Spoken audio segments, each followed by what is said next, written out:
ঈশ্বরকে ধন্যবাদ দিই। সকলকে জয় যিশু। আসুন আজকে আমরা বেশি সময় নেব না, কারণ অনেকে এখানে যখন ধন্যবাদ আমরা দেব একটু সময় আমাদের লাগতে পারে। ছোট্ট করে 3টে বাক্য আমরা পাঠ করি। প্রথম বাক্য হলো গীতসংহিতা 50 অধ্যায় 14 পদ, সেইটা আমরা পাঠ করব। আসুন আমরা ঈশ্বর বাক্য আমরা শুনি। ধন্যবাদের বিষয় 50 অধ্যায় 14 পদ বলছে, তুমি ঈশ্বরের উদ্দেশ্যে স্তববলি উৎসর্গ করো এবং পরস্পরের নিকটে আপন মানত পূর্ণ করো। ঈশ্বর বাক্যে আমাদের প্রত্যেককে আশীর্বাদ যুক্ত করুন। আমেন। আসুন আমরা প্রার্থনা করি, চোখ বন্ধ করি আজকে এই শেষ দিনে। Hallelujah, hallelujah. স্বর্গের পিতা, আমাদের মহান পরিত্রাণকারী ঈশ্বর প্রভু গো, তোমার মহানামে ধন্যবাদ করি প্রভু। প্রভু এই বিগত এই বছর প্রভু শুরু থেকে শেষ অবধি তুমি আমাদের সকলের সঙ্গে ছিলে প্রভু গো, তোমাকে ধন্যবাদ দিই প্রভু। আর এই সময় আমরা ধন্যবাদের বিষয় সকল বলবো প্রভু, যাতে প্রভু তোমার কাছে আমরা উৎসর্গ করতে পারি প্রভু। প্রভু আমাদের জীবনটা যা কিছু তুমি দয়া করেছো সকল বিষয় যাতে উৎসর্গ করতে পারি প্রভু। তোমার কাছে বলতে পারি আমাদের সকল সন্তান যতজন উপস্থিত হয়েছে প্রত্যেকের মুখে তুমি সেই কথা বলার সেই শক্তিটা দাও, যাতে প্রভু যা কিছু তারা উপকার পেয়েছে, যা কিছু প্রভু আশীর্বাদ পেয়েছে, যা কিছু তোমার দয়া পেয়েছে, কঠিন পরিস্থিতিতে প্রভু গো, দুঃখের সময়, খারাপ সময়, পরিস্থিতির সময়, যে কোনো আনন্দের সময় যা কিছু প্রভু পেয়েছে প্রভু, সেই সময় তুমি তাদের সঙ্গে ছিলে, তুমি তাদেরকে সাহায্য করেছো। সকল সন্তান আমাদের প্রত্যেককে প্রভু সেই বিষয় সকল যাতে আমরা বলতে পারি প্রভু এই বছরের শেষ দিন, আর এই দিনে যাতে প্রভু তোমার কাছে আমাদের জীবনকে উৎসর্গ করতে পারি প্রভু, তুমি আমাদেরকে দয়া করো। এবং প্রভু গো, তোমার বাক্য সকল যা কিছু আমরা শুনবো প্রভু, সেই বাক্য সকলের মধ্য দিয়ে তুমি আমাদের জীবনে কথা বলো, যাতে আমরা আরও বেশি করে তোমাকে ধন্যবাদ করতে পারি। এই প্রার্থনা প্রভু যিশু নামে চাই, আমেন। জয় যিশু, জয় যিশু। আজকে আমরা প্রথম একটি বিষয় দেখব যে আমরা প্রভুর কাছে আমাদের ধন্যবাদ যেন আমরা উৎসর্গ আমরা করি। এখানে বলছে তুমি ঈশ্বরের উদ্দেশ্যে স্তববলি উৎসর্গ করো। স্তব করা, সেই আমরা ঈশ্বরকে যে স্তব করি, আমরা প্রশংসা করি, আমরা আরাধনা করি, আমরা তার গৌরব করি, মহিমা করি, আমরা তার ধন্যবাদ করি, যে এই সকল বিষয়গুলো কিন্তু ঈশ্বরের উদ্দেশ্যে স্তব করা। স্তব করা মানে কিন্তু ঈশ্বরের উদ্দেশ্যে গান বাজনা, প্রশংসা গান করা, এইগুলো স্তব আমরা জানি। কিন্তু এই স্তবের সঙ্গে আমাদের যুক্ত থাকে ঈশ্বরের প্রতি ভালোবাসা। যখন আমরা ঈশ্বরের প্রশংসা গান করি, ঈশ্বরের উদ্দেশ্যে স্তব আমরা করি, স্তুতি আমরা করি, সেই সময় কিন্তু এইগুলোর মধ্য দিয়ে ঈশ্বরের প্রতি আমাদের সম্মান প্রকাশ পায়। আমি যদি ঈশ্বরকে সম্মান না করি, তাহলে সেই ঈশ্বরের চরণতলে আমার আসার কোনো মূল্য আছে? আমি যখন ঈশ্বরকে ধন্যবাদ দিচ্ছি, আমি তার স্তব করছি, আমি প্রশংসা গান করছি, সেই মধ্য দিয়ে কিন্তু ঈশ্বরের উদ্দেশ্যে আমার সম্মান প্রকাশ পায়। আপনার প্রত্যেকের সম্মান ঈশ্বরের উদ্দেশ্যে কিন্তু প্রকাশ পায়, যে ঈশ্বরকে তিনি আপনারা সম্মান দেন, সেই জন্য কিন্তু ঈশ্বরের উদ্দেশ্যে স্তব প্রকাশ পায়। ঈশ্বরকে ধন্যবাদ দেওয়ার জন্য আমরা যখন প্রশংসা গান করি, এইটা গান করা মানে ঈশ্বরকে এক প্রকার, আপনি চিন্তা করে দেখবেন, এটা গভীর বিষয়, আপনি ধন্যবাদ প্রকাশ করছেন ঈশ্বরের উদ্দেশ্যে। যে ঈশ্বর তিনি আপনাকে যে দয়া করেছেন, যেভাবে তিনি আপনাকে চালিয়েছেন, যখন আপনি ধন্যবাদ স্তব গান করেন, তার প্রশংসা গান করেন। আজকে এই যে আমরা প্রশংসা গান করলাম একটু আগে, এইগুলো করার মধ্য দিয়ে কি ঈশ্বরের উদ্দেশ্যে কিন্তু আপনার ধন্যবাদ প্রকাশ পাচ্ছে, যে প্রভু তোমাকে আমি ধন্যবাদ দিই, সেই জন্য তোমার চরণতলে আসা। এই যে স্তব গান করা মানে কিন্তু ঈশ্বরের উদ্দেশ্যে আপনার ঈশ্বর গৌরব প্রকাশ করা। তিনি যে মহান রাজা, রাজাদের রাজা, প্রভুদের প্রভু, সেই প্রভু উদ্দেশ্যে আপনারা দেখতে পারবেন প্রকাশিত বাক্য তার 19 অধ্যায় মনে হয় 16 পদ, ওখানেই আছে যে রাজাদের রাজা, প্রভুদের প্রভু। ওখানে আছে তো, একটু যদি দেখেন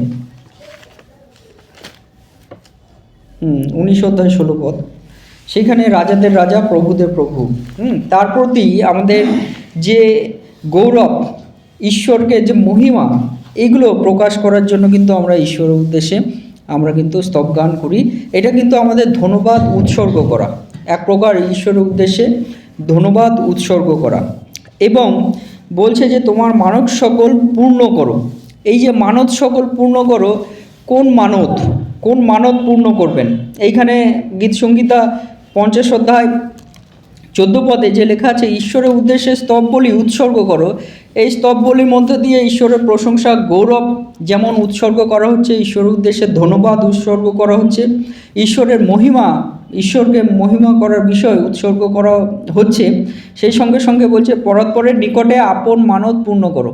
মানত মানে আমরা জানি যে কারো কোনো সন্তান হচ্ছে, সেই সন্তানের উদ্দেশ্যে একটা মানত পূর্ণ করে। কিন্তু এই মানবতা পিতা ঈশ্বর তিনি আমাদেরকে বলতে চাই যে আমাদের সেই সর্বশক্তিমান ঈশ্বরের উদ্দেশ্যে মানবতা কিন্তু যেমন আমরা ঈশ্বরকে কোনো বিষয় সকল আমরা মানত পূর্ণ করি, আমাদের সন্তান বা আমাদের ছেলে মেয়ে বা আমাদের স্বামী স্ত্রী, কোনো বিষয় নিয়ে আমরা যখন মানত করি, এই মানত সেই সঙ্গে সঙ্গে আরেকটা মানত যে আমাদের জীবনের মানত যেন আমরা পূর্ণ করি। প্রভুকে আমাদের জীবন, যে উৎসর্গ, এখানে উৎসর্গ প্রথমে লেখা আছে, এই উৎসর্গর মধ্যে দিয়ে যুক্ত আছে আমার জীবনটাকে আমি ঈশ্বরের উদ্দেশ্যে যেন আমি উৎসর্গ করি। এই জন্য খুব ভালোভাবে লেখা আছে, আমার মানত, আমার জীবনটা যদি আমি ঈশ্বরকে মানত না করতে পারি, তাহলে কি আমার জীবনে আর আমি ঈশ্বরকে উৎসর্গ করলাম? শুধু ধন্যবাদ উৎসর্গ করাটাই কি সব হয়ে গেল আমাদের জীবনে? যে ধন্যবাদ অনেকেই আসে কিছুদিনের জন্য ধন্যবাদ প্রকাশ করে, আবার সে পিছু পথে আবার সে ফিরে চলে যায়। তাহলে তার সেই ধন্যবাদের ঈশ্বরের কি দরকার আছে? আমাকে 10 দিনের জন্য ঈশ্বর কেউ আমাকে ধন্যবাদ দিচ্ছে, সেই ঈশ্বর ধন্যবাদ সেরকম চাই? আপনার কি মনে হয় ঈশ্বর কি 10 দিনের ধন্যবাদ আপনার কাছে চাইছে? ঈশ্বর কত দিনের ধন্যবাদ চাইছে? সেই জন্য রোমিও 12 অধ্যায় 1-2 পদে খুব সুন্দরভাবে ঈশ্বর সরাসরি বলে দিয়েছে, এই মানতটা আপনার জীবনটাকে ঈশ্বরের উদ্দেশ্যে মানত করতে হবে। যেমন বছরের শেষ, আপনার এই বছরটা শুরু থেকে শেষ অবধি যখন ঈশ্বরের কাছে মানত করে ঈশ্বরের কাছে রেখে এসেছেন, তেমনি আপনার জীবনের শেষ পর্যন্ত ঈশ্বরের উদ্দেশ্যে মানত করা দরকার আছে। রোমিও তার 12 অধ্যায় 1-2 পদে বলছে একদম সরাসরি আমাদের প্রভু, সেইখানে দেখতে পারবেন যে মানত শুধু সন্তান, আমার ছেলে মেয়ে তার শরীর খারাপ, আমার বউ তার শরীর খারাপ, আমার স্বামী তার শরীর খারাপ, তার জন্য আমি মানত করলাম, এই নয়। কিন্তু প্রভু এবার চাইছেন যে আপনার জীবনটা যেন প্রভুর উদ্দেশ্যে মানত করে দেন। প্রভুর উদ্দেশ্যে আপনার যে প্রতিজ্ঞা, মানত মানে কিন্তু প্রতিজ্ঞা করা, ঈশ্বরের উদ্দেশ্যে প্রতিজ্ঞা করা। আরেকটি ইংরাজি ভাষায় লেখা আছে vows to God, vows to most high God, মানে ঈশ্বরের উদ্দেশ্যে প্রতিজ্ঞা সকল, আপনার সেই প্রতিজ্ঞা সকল পূর্ণ করো আপনার জীবনে। এই রোমিও 12 অধ্যায় 1-2 পদে লেখা আছে, অতএব হে ভ্রাতৃগণ, এইখানে সরাসরি অতএব হে ভ্রাতৃগণ, ঈশ্বরের নানা করুণার অনুরোধে আমি তোমাদিগকে বিনতি করিতেছি, তোমরা আপন আপন দেহকে জীবিত, পবিত্র এবং ঈশ্বরের প্রীতিজনক বলিরূপে উৎসর্গ করো, ইহাই তোমাদের চিত্তসঙ্গত আরাধনা। Amen, amen, hallelujah. এইটা কি বলছে যে তোমরা আপন আপন দেহকে, এই দেহকে এবার হলো আমাদের সরাসরি প্রভু তিনি বলেন আমাদের এই দেহকে প্রভুর কাছে জীবিত অবস্থায় আমরা ঈশ্বরের প্রশংসা করতে পারি, জীবিত অবস্থায় ঈশ্বরের আমরা ধন্যবাদ করতে পারি, তার গৌরব করতে পারি, তাকে সম্মান দিতে পারি, তাকে আমরা মহিমা দিতে পারি। কিন্তু মৃত অবস্থায় আপনার কি কোনো গুরুত্ব আছে? প্রভু যীশু একদিন বলেছিল তার এক শিষ্যকে, সেই শিষ্য সে প্রভু যীশুর সঙ্গে যাবে না, সেই শিষ্য বলছে প্রভু আমার বাড়িতে আমার একজন মারা গেছে। তখন প্রভু যীশু কি বলছে, মৃতদেরই কবর দিক, কিন্তু তোমরা আমার সঙ্গে চলো। হালেলুয়া। তাহলে আমাদের মৃত শরীরের কিন্তু কোনো গুরুত্ব নেই, কোনো না কোনোভাবে সেটা যাবে। করোনার সময় অনেকে হাজার লোক মারা গেছে, আর সেই সব লোক আমরা কিছু ক্ষেত্রে দেখেছি। আমাদের ভারতবর্ষে তো অত সরাসরি খোলাখুলি দেখার কোনো সুযোগ নেই, কিন্তু অন্য অন্য দেশে, আমেরিকাতে সব ক্রেনে করে লাশগুলোকে তুলে তুলে এক জায়গায় ফেলছে, মানে বড় গর্ত করে রেখেছে, ওখানে ফেলছে। তার মানে মৃত তার জায়গা ঠিক সে পেয়ে যাবে। কিন্তু প্রভু আমাদের এই মধ্য দিয়ে একটি বিষয় বলে যে আমাদের মৃত শরীরে কোনো গুরুত্ব নেই। একটা সময় আমাদের এই করোনার সময় মানুষকে কাছে যেতে পারছে না, কিন্তু ওই সময় দেহগুলোকে কিভাবে ফেলে দেওয়া হচ্ছে দেখলেও কষ্ট লাগে, কারণ তাদেরও একটা সময় জীবন ছিল। কিন্তু যে বিষয়টা হয়েছে, প্রভু আমাদের বলতে চাই যে আমাদের জীবনের মানত আমাদের পূর্ণ করতে হবে। আমরা শুধু প্রভুর কাছে এসে আমরা অনেক রকমের মানত আমরা করি, কিন্তু প্রভু বলতে চাই সরাসরি যে আপনার এই দেহকে জীবিত এবং পবিত্র এবং ঈশ্বরের প্রীতিজনক মানে কি জানেন তো? সন্তুষ্ট করার পাত্র। আপনি চেষ্টা করেন অনেক সময় যে আপনার সন্তান আছে বা অন্য কেউ আছে, তাদেরকে কোনো কিছু একটু ভালো জিনিস দিয়ে তাকে যাতে আপনি তার সঙ্গে সুন্দর সম্পর্ক করতে পারেন। চেষ্টা করি না আমরা? আমাদের বাচ্চাদের যদি আমি কিছু দিয়ে সুন্দর সম্পর্ক আমরা তৈরি করার চেষ্টা করি, তার মনটাকে ভালো রাখার চেষ্টা করি, সন্তুষ্ট করার চেষ্টা করি, সেই ঠিকভাবে এই প্রীতিজনক মানে ঈশ্বরের সন্তুষ্টজনক উৎসর্গ, বলিরূপে উৎসর্গ করতে হবে। ঈশ্বর কিসে সন্তুষ্ট হয়? ঈশ্বর তিনি চান আমরা যেন তার সন্তান হই। ঈশ্বর যেন চান আমরা তার মহিমা গৌরব আমরা করি। বাইবেলে লেখা আছে যে স্বর্গে সেই যোহন যে শিষ্য আছে, সেই স্বপ্ন দেখছে, আর প্রভু তাকে সেই স্বপ্ন দর্শনে দিয়েছে। সে শুনেছে যে স্বর্গ থেকে একটা আওয়াজ হচ্ছে, হালেলুয়া হালেলুয়া হালেলুয়া। স্বর্গের একটা বাণী, এটা কোনো জগতের বাণী নয়, কোনো মানুষের বাণী নয়, কিন্তু স্বর্গে একটা আওয়াজ হচ্ছে, আর সেই আওয়াজটা হলো হালেলুয়া হালেলুয়া। সেই হালেলুয়া মানে ঈশ্বরের প্রশংসা, প্রতিনিয়ত ঈশ্বরের প্রশংসা সেখানে হচ্ছে, হালেলুয়া।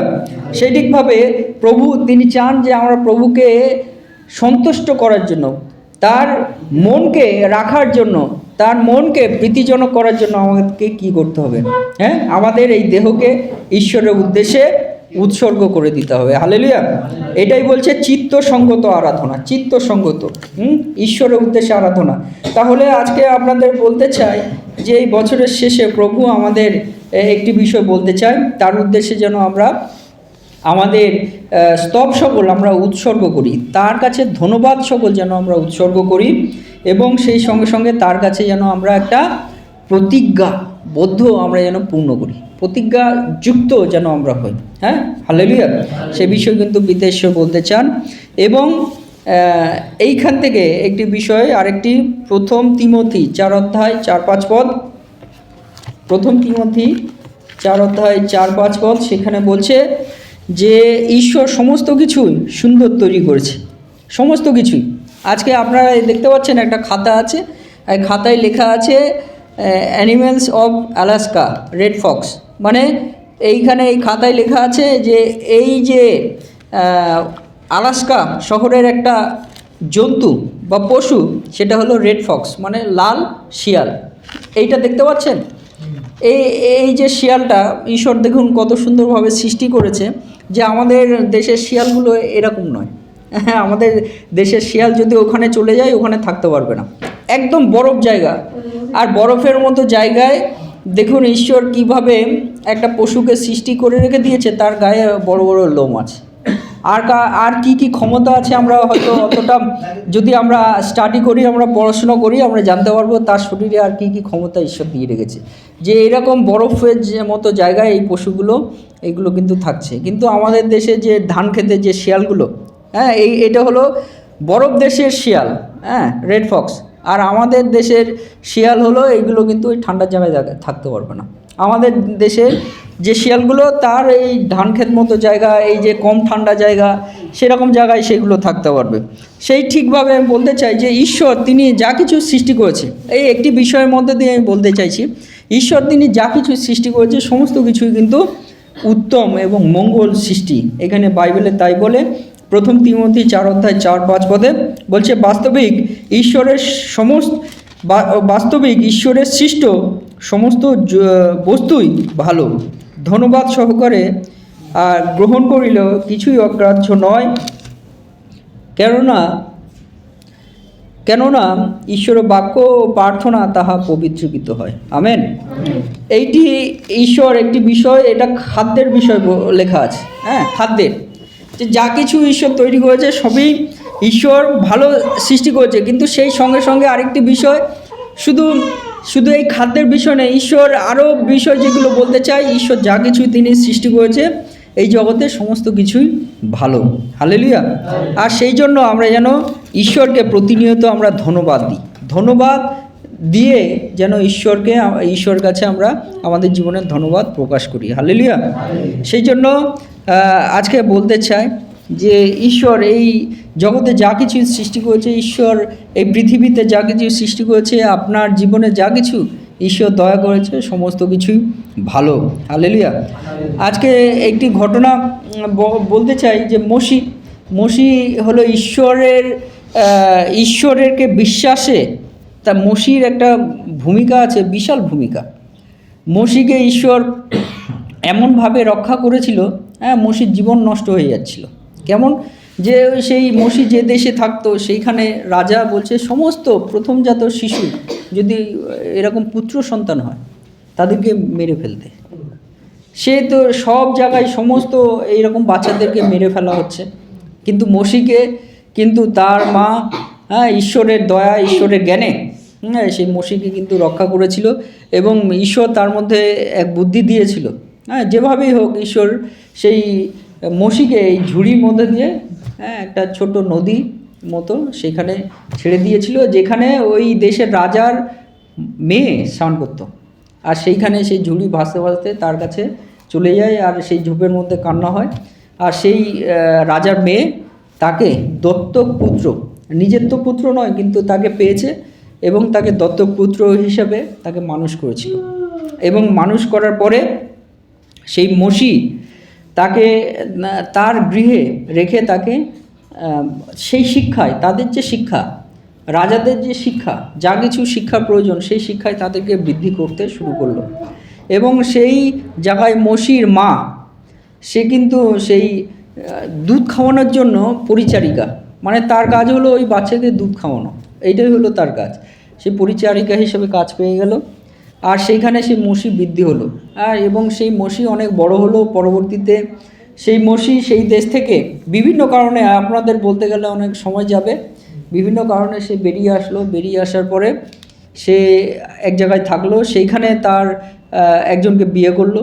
বিয়ে করে সেই শ্বশুরের ওখানে থাকতে থাকতে সে পশুপালন করতো। আর হঠাৎ করে একদিন পশুপালন করতে করতে পাহাড়ের এক ঝোপ, সেইগুলো গাছ, পাহাড়ের মধ্যে একটা গাছ আছে, গাছের যে ঝোপ, ওখানে আগুন জ্বলছে। আর মসিকে ডাকছে। মসি তো ভয় পেয়ে গেছে, প্রথমে ভাবছে আগুন জ্বলছে, মসি ভয় পেয়ে গেছে। ভয় পাওয়ার পরে মসিকে যখন ডাকছে, মসি তখন গেল এবং সেই মসি তাকে বলছে যে তোমাকে আমি মনোনীত করলাম, তুমি সেই মিশ্র দেশে তুমি যাবে, সেখানে লাখো ইসরায়েল সন্তানরা আছে, তারা প্রায় 200 বছরের মতো, 200 থেকে 400 বছর এর মধ্যে তারা প্রায় প্রভুকে ডেকেছে, ডাক শুনেনি প্রভু, কিন্তু ওই মসির মধ্য দিয়ে প্রভু তাদেরকে মনোনীত করেছে, যে মসিকে মনোনীত করেছে সেই দেশে যেতে, তাদেরকে উদ্ধার করতে। এবং এই মসি এই এত বছর তার যখন তাকে মনোনীত করেছে, তার অনেক বছর বয়স হয়ে গেছে, মানে আমাদের বলা যায় আমাদের এই দাদুর মতো হতে পারে বয়স। মসি যখন মনোনীত করেছে, দাদুর মতো বয়স হতে পারে। তা যখন মসিকে মনোনীত করা হয়েছিল, ততদিন ধরে মসি কিন্তু ঠিকমতো কথা বলতে পারতো না। ভাবতে পারছেন? মসি কিন্তু ঠিকমতো কথা বলতে পারতো না। তাই ঈশ্বরের এই যে মসি ঈশ্বরকে বিশ্বাস করতে, কিন্তু সে কথা বলতে পারতো না। মসি কিছুটা বোঝানোর চেষ্টা করছে প্রভুকে, আমি তো কথা বলতে পারি না ঠিকমতো। প্রভু বলছে, তুমি কেন চিন্তা করছো, আমি তোমার সঙ্গে আছি। মসির হাতে একটা লাঠি দিয়ে দেওয়া হলো এবং বললো, তোমার ভাই হারুন, তাকে আমি মনোনীত করছি, সে তোমার হয়ে কথা বলবে। হালেলুয়া। এবং পরবর্তীতে কিন্তু সেই মসি আস্তে আস্তে সেও কথা বলা শুরু করেছিল, প্রভুর দশাজ্ঞা পেয়েছিল বিভিন্নভাবে, প্রভুর বিষয় সকল, কিন্তু মসি পরে আস্তে আস্তে সব কিছু সে পরিচালনা করা শুরু করেছিল। ওই ভাই পরবর্তীতে তার অহংকার হয়ে গেছিল, কেন মসিকে ঈশ্বর মনোনীত করছে, আমরা কেন নয়? আমরা তো সবল, আমরা কথা বলতে পারি, আমরা চলতে পারি, আমরা সমস্ত দিক থেকে। সেই ঘটনা, বিভিন্ন ঘটনা ঘটেছিল, তাদের মধ্যে অনেকে বিপক্ষ এসেছিল। প্রভুর এই যে সন্তান মসিকে মনোনীত করা হয়েছিল, কিন্তু মনোনীতর সঙ্গে বিপক্ষও এসেছিল। মসির নিজের বোন, সেও মসির বিপক্ষে গেছে যে মসিকে কেন মনোনীত করা হয়েছে। কিন্তু ওই বোনের পরবর্তীতে এমন একটা রোগ হচ্ছে, সারে না। সে মসি আবার গিয়ে তাকে হাত রাখলো, হ্যাঁ, ঈশ্বর তার সঙ্গে কথা বললো, মসির সঙ্গে হাত রাখলো, সেই বোন সুস্থ হলো। আবার মসি সমস্ত লোকদের নিয়ে আবার পরিচালনা করলো। এইসব বিভিন্ন ঘটনা। কিন্তু একটি বিষয় আমি বলতে চাই, অনেক সময় আমরা ভাবি ঈশ্বরের এই সৃষ্টি, এটা কি ভালো? এটা তো ঈশ্বর কি সৃষ্টি করেছে, কিন্তু আপনি জানেন না ঈশ্বর ওর মধ্যে দিয়ে তার কি পরিকল্পনা আছে, মহান পরিকল্পনা আছে। হালেলুয়া। তাই আজকে বলতে চাই যে ঈশ্বর তিনি কিন্তু যা কিছু তিনি সৃষ্টি করে, তিনি সমস্ত কিছুই উত্তম তিনি সৃষ্টি করেছেন। হালেলুয়া। সেই জন্য আমরা তার ধন্যবাদ দিই। এবং শেষে কলসীয় 3:17 বলে আমরা যেন যা কিছু এখন আমরা ধন্যবাদ দিই, আমরা যেন ঈশ্বরে প্রভু যীশু খ্রিস্টের নামেতে আমরা যেন ধন্যবাদ দিই।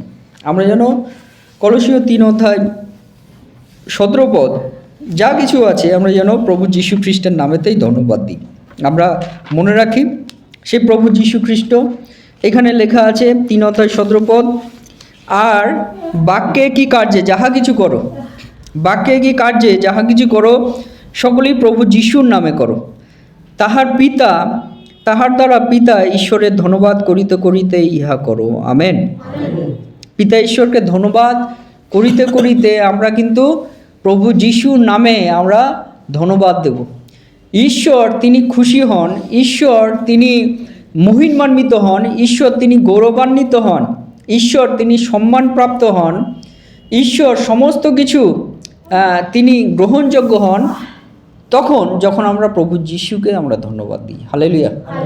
কারণ ঈশ্বর প্রভু যীশুকেই মনোনীত করেছে। এই জগতে প্রভু যীশুই কিন্তু তার প্রকাশ প্রাপ্তি আছে, শেষে কিন্তু তার প্রকাশ প্রাপ্তি, তারই বিচার, তারই দ্বারা ঈশ্বর বিচার। ঈশ্বর তো অন্য নিজে এসে বিচার করতে পারত, ঈশ্বর তো পবিত্র আত্মাকেও বলতে পারত যে বিচার করতে, কিন্তু ঈশ্বর এই দায়িত্ব কিন্তু প্রভু যীশুকেই দিয়েছে। হালেলুয়া। যে প্রভু যীশুই তিনিই বিচার করবেন। আর সেই জন্য আজকে আপনাদেরকে বলতে চাই যে আমরা যা কিছু আমরা করি, বাক্যে কি কার্যে, আমরা সমস্ত কিছুতেই যদি আমরা ধন্যবাদ দিই, আমরা প্রভু যীশু নামেতেই যেন আমরা ধন্যবাদ দিই। হালেলুয়া। প্রভু এতেই মহিমান্বিত হন। হালেলুয়া। তাই যখন 17:1-2 এখানে যদি আপনারা 17 পুরো পাঠ করেন, কখনো আপনারা জানতে পারবেন প্রভু যীশুর এক মহান প্রার্থনা আছে, বিশেষ প্রার্থনা। আর ওইটা হলো যোহন 17 পুরোটা। সেখানে প্রভু যীশু শুরুতে বলে যে হে পিতা, তুমি আমাকে মহিমান্বিত করো, তুমি আমাকে মহিমান্বিত করো। হালেলুয়া। প্রভু যীশু তিনি পিতা ঈশ্বরকে বলছে, হে পিতা, তুমি আমাকে মহিমান্বিত করো, যাতে আমি তোমাকে মহিমান্বিত করতে পারি। হালেলুয়া। তাই প্রভু যীশু তিনি চাইছে যে আমাকে মহিমাটা আসুক, যাতে আমার মধ্য দিয়ে তোমার মহিমা হয়। হালেলুয়া। অর্থাৎ তুমি যে আমাকে এই জগতে পাঠিয়েছো, আসলে একটা কারণে, কি কারণ? যাতে আমরা পরিত্রাণ পাই প্রভু যীশুর মধ্য দিয়ে। হালেলুয়া। হ্যাঁ, প্রথম এবং প্রধান যে কারণ আমাদের পরিত্রাণ। যখন বয়স হয়ে যাবে, আমাদের ওই দাদুর মতো বা তার এর মতো বিভিন্ন জায়গায় দেখুন সব নামগান বিভিন্ন করছে যাতে উদ্ধার পায়, কিন্তু তারা সেই সঠিক পন্থা জানে না। কিন্তু আজকে আপনাদের বলি যে সেই প্রভু যীশু তিনি বলছে আমাকে মহিমান্বিত করো হে পিতা, যেন আমি তোমাকে মহিমান্বিত করতে পারি। হালেলুয়া। তাই আমরা প্রভু যীশু নামেতেই আমরা যদি ধন্যবাদ দিই, আমাদের ধন্যবাদটা সরাসরি পিতা ঈশ্বরের কাছে যায়। হালেলুয়া। সেই জন্য প্রভু যীশু কতবার তিনি বলে যে আমি দ্বার, আমি পথ, আমি জীবন, আমি সত্য, আমি উত্তম মেষপালক, আমি প্রথম এবং আমি শেষ। প্রভু যীশু তিনি বলছে আমি আলফা, আমি ওমেগা। আমেন। আমাদের শুরুটাই তার মধ্য দিয়ে, আমাদের শেষটাও তার মধ্য দিয়ে। হালেলুয়া। কারণ শুরু থেকে শেষ অবধি আমরা তারই অস্তিত্ব দেখতে পারি, তারই কার্য আমাদের জীবনে দেখতে পারি। তিনি আমাদের এটা অনুগ্রহর সময় দিয়েছে, কিন্তু সেই পরবর্তীতে তিনি আসবে, আমাদের বিচার করবে, কিন্তু সেখানেও তিনি ছাড়া আমাদের আর কোনো উদ্ধার নেই। হালেলুয়া। কিন্তু গতকাল আপনাদের বলেছিলাম, সে সাধু পল তিনি বলছে যে পিতা, আমি আমার দৌড় আমি দৌড়েছি, কিন্তু আমার দৌড়ে তুমি আমাদেরকে বিচার করবে, আর সেই বিচারে আমি জীবন মুকুট পাইব। হালেলুয়া। কারণ কেন সেই বিষয়টা এত কনফিডেন্ট, এত আত্মবিশ্বাসের সঙ্গে সাধু পল বলে? কারণ হলো আমাদের হলো বিশ্বাস। সাধু পল বলছে যে পিত, আমি তোমাতে আমার বিশ্বাস আমি রক্ষা করিয়াছি। হালেলুয়া। আমাদের জীবনের সবথেকে বড় বিষয় হলো যে প্রভু যিশুতে বিশ্বাস রক্ষা করা, এবং সেই বিশ্বাস রক্ষা করার মধ্য দিয়ে আমাদের সেই সঙ্গে সঙ্গে প্রভুকে ধন্যবাদ দিতে হবে। হালেলুয়া। যখন আমরা ধন্যবাদের কার্য করি আমাদের জীবনে, দেখবেন আপনি নিজে থেকে ব্যক্তিগতভাবে দেখবেন কোনো একটা কার্য আপনি করছেন, প্রভুকে ধন্যবাদ দিন, প্রভু আপনাকে কোনোভাবে একটা তার সাড়া, তার উপস্থিতি আপনার জীবনে দিতে থাকবে। হালেলুয়া। তাই শেষে একটি গল্প বলে আমি শেষ করি। এক রাজা, সেই রাজা পার্শ্ব দেশের এক রাজা, সেই রাজা তার এক নাগরিক তার প্রজার সঙ্গে দেখা করতে গিয়েছিলেন। এইটা হলো গল্পের নাম। কিন্তু আপনাদের বলতে চাই, ওই রাজা, পার্শ্ব দেশে ওই রাজা, তিনি যখন তার প্রজাদের সঙ্গে দেখা করতে যায়, আমাদের দেশের রাজা যদি প্রজাদের সঙ্গে দেখা করতে যায় কিভাবে আসবে?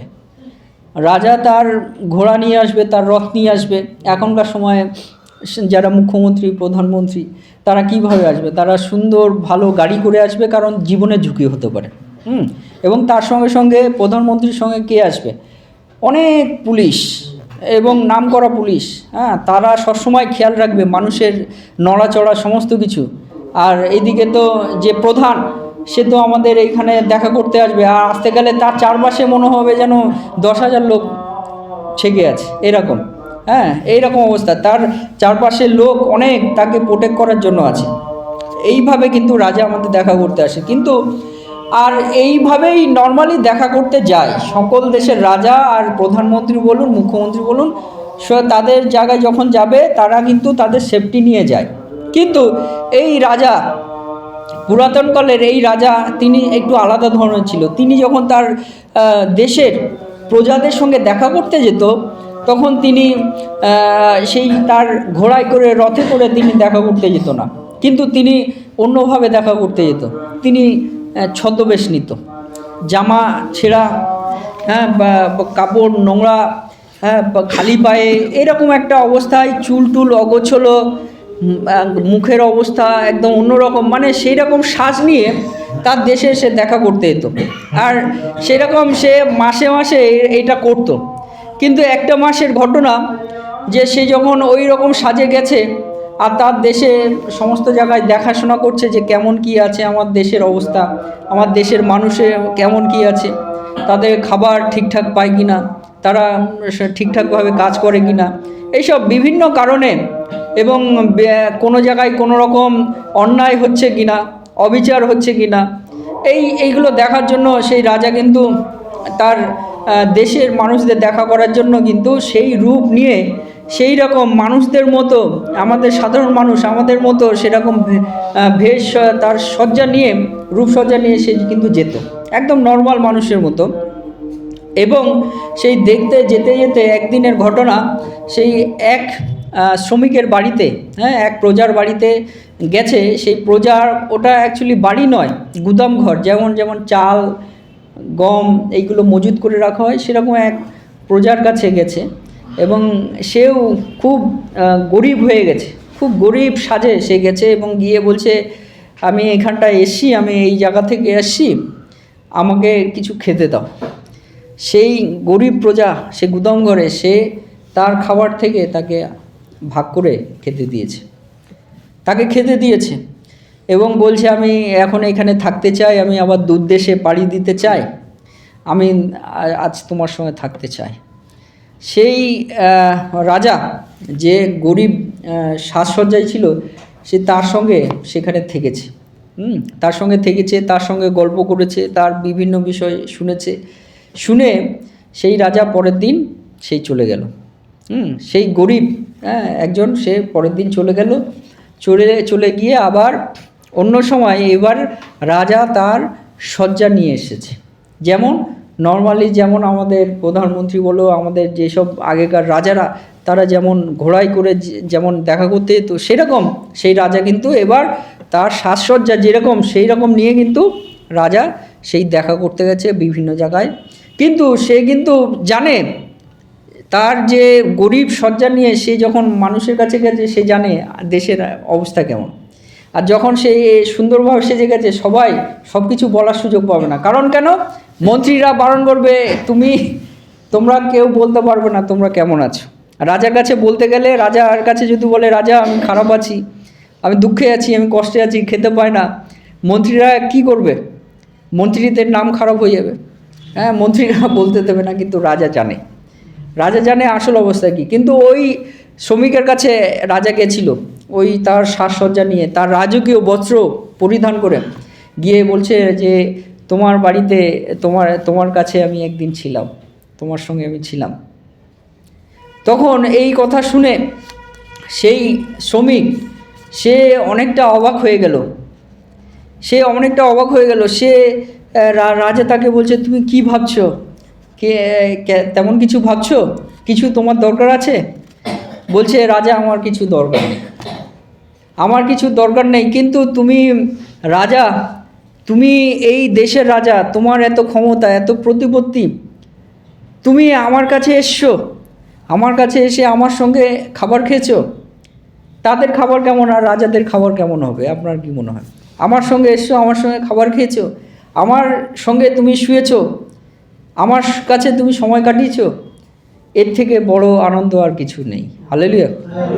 সেটিকভাবে আজকে বলতে চাই যে প্রভু যিশু, এইভাবেই আমি বলতে চাই, প্রভু যিশু তিনি এই জগতে এসেছে। অনেকে যদি বলে এই যিশুর মতো তুমি যিশুকে বিশ্বাস করো, তোমাকে যিশুর মতো অবস্থা করে দেবো। মানে যিশু যেমনভাবে এই জগতে এসে জীবনযাপন করেছে, এই জগতে প্রাণ বলিদান করেছে, তার জীবনটাকে করে দিয়েছে, আসলে সেই আসল যিশুকে তো কেউ চেনে না এই জগতে। যদি জগতের মানুষ বলি, আসল যিশুকে তো কেউ চেনে না। আসল যিশু হলো যার প্রশংসা হয়, যার গৌরব হয় স্বর্গে, যার মহিমা হয়। কোটি কোটি স্বর্গদূতেরা, বাইবেলে আছে, কোটি কোটি স্বর্গদূতেদের ঘটনা আছে মানুষকে সৃষ্টি করার আগে, স্বর্গদূতদের বিষয়। এইসব স্বর্গদূতেরা কিন্তু তারা লক্ষ লক্ষ কোটি কোটি স্বর্গদূত প্রভু যিশুর গৌরব করে, মহিমা করে, তার প্রশংসা করে, তার ধন্যবাদ করে, তার সম্মান করে, তার স্তুতি করে, তার প্রশংসা গান করে প্রতিনিয়ত। সেই প্রভু যিশু, যিনি রাজাদের রাজা এবং যিনি প্রভুদের প্রভু, সেই প্রভু যিশু তিনি এই জগতে, এই রাজা, পার্শ্ব দেশের যে রাজা, একটা গরিব, একটা পরিচ্ছদ দিয়ে এই জগতে এই তার শ্রমিকদের কাছে যেমন দেখা করতে যায়, সেইটিকভাবে যিনি আসল আমাদের রাজাদের রাজা, যিনি আসল আমাদের প্রভুদের প্রভু, সেই প্রভু যীশু খ্রিস্ট তার স্বর্গের মহিমা গৌরবগুলো ছেড়ে দিয়ে সেই জগতে এসেছে আমাদের সঙ্গে দেখা করে আমাদেরকে আরেকবার দয়া করার পথ দেখিয়েছে। হালেলুয়া। সেই প্রভু যিশুকে আমরা কতটা ধন্যবাদ দেবো, কতটা আমরা আনন্দিত হব যে আমাদের এই জগতে এসে আমাদের কাছে থেকেছে, এবং এমন জায়গায় থেকেছে আমাদের বাচ্চাগুলো যারা গরিব, একেবারে রাস্তাঘাটেও যাদের জন্ম হচ্ছে, তারা তো গোয়ালঘরে জন্ম হচ্ছে না। প্রভু যিশু এমন একটা জায়গায়, সেই গরুর গোয়ালঘরে, পশুর সেই গোয়ালঘরে তিনি জন্ম নিয়েছে, যে ঘরে আমরা ঢুকতে চাই না। হঠাৎ করে আমরা গ্রামের মানুষ ঢুকি, সেটা আলাদা বিষয়, কিন্তু নর্মালি যে কেউ, তাদের ছেলে মেয়ে তো হঠাৎ করে ঢুকতে যাবে না। সেই গোয়ালঘরে, ওখানে গন্ধ আছে, ওখানে গরুর সমস্ত কিছু, ওখানে খাবার, ওখানে পশু থাকে, সেই গোয়ালঘরে সবাই ঢুকতে চাবে না। সেই গোয়ালঘরে প্রভু যিশু কিন্তু এতটা নম্রতার মধ্য দিয়ে, এমন তার ভেষসজ্জা, রূপসজ্জা, এমন শরীরসজ্জা নিয়ে সে এসেছে, তার জন্ম হওয়ার পরে তার গায়ে কাপড় পড়েছে কি না সন্দেহ আছে। বলছে যে জাব পাত্রে রাখা হয়েছে। জাব পাত্রে মানে গরু যে খাবার খায়, পশু যে খাবার খায়, ওই খাবার যে ধানের খড় বলুন বা অন্য খড় বলুন, কিসের খড় আমরা জানি না, কি খাবার খায়, সেইখানে তাকে রেখেছে, যাতে সেখানে একটু আশ্রয় পায়। এমনভাবে কিন্তু প্রভু যিশু তিনি এই জগতে এসেছে, এবং এসে আমাদেরকে কিন্তু সেই তার দয়া, তার করুণা আমাদের জীবনে দেখিয়েছে। হালেলুয়া। তাই আজকে শেষে বলতে চাই, আসুন আমরা সেই প্রভু যিশু, তার নামেতেই, এই জন্যই পিতা ঈশ্বর তিনি বাক্যে বলে যেন আমরা সমস্ত কিছু, যে বলছে, আর বাক্যে কি কার্যে যাহা কিছু করো সকলেই প্রভু যিশুর নামে করো। তাহার দ্বারা পিতা ঈশ্বরের ধন্যবাদ করিতে করিতে ইহা করো। আমেন। আমরা যা কিছু ধন্যবাদ করি, যা কিছু আমরা কার্যে বাক্যে আমরা যা কিছু করি, প্রভু যিশুর নামেই যেন আমরা করি। এই জন্য প্রভু যিশু আমাদের কাছে খুবই গুরুত্বপূর্ণ। প্রভু যিশু ছাড়া কিন্তু কোনো সুযোগ নেই, প্রভু যিশু ছাড়া কিন্তু কোনো উদ্ধার নেই।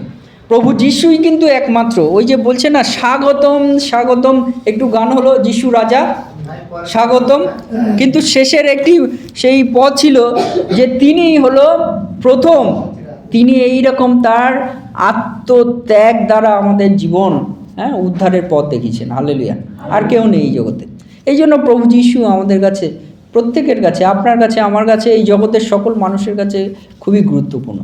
যদি প্রভু যিশুকে আমরা ধরতে পারি, প্রভু যিশুকে যদি আমরা আমাদের উদ্দেশ্য না রাখতে পারি, আমাদের উদ্ধার নেই। হালেলুয়া। তাই শেষে বলতে চাই, আসুন আমরা সেই প্রভু যিশুকে আমরা ধন্যবাদ দিই, তার মহিমা, তার গৌরব আমরা যেন দিতে থাকি প্রতিনিয়ত। ঈশ্বর তার বাক্যে আমাদের প্রত্যেকে আশীর্বাদ যুক্ত করুন। আমেন। ধন্যবাদ। জয় যিশু, জয় যিশু।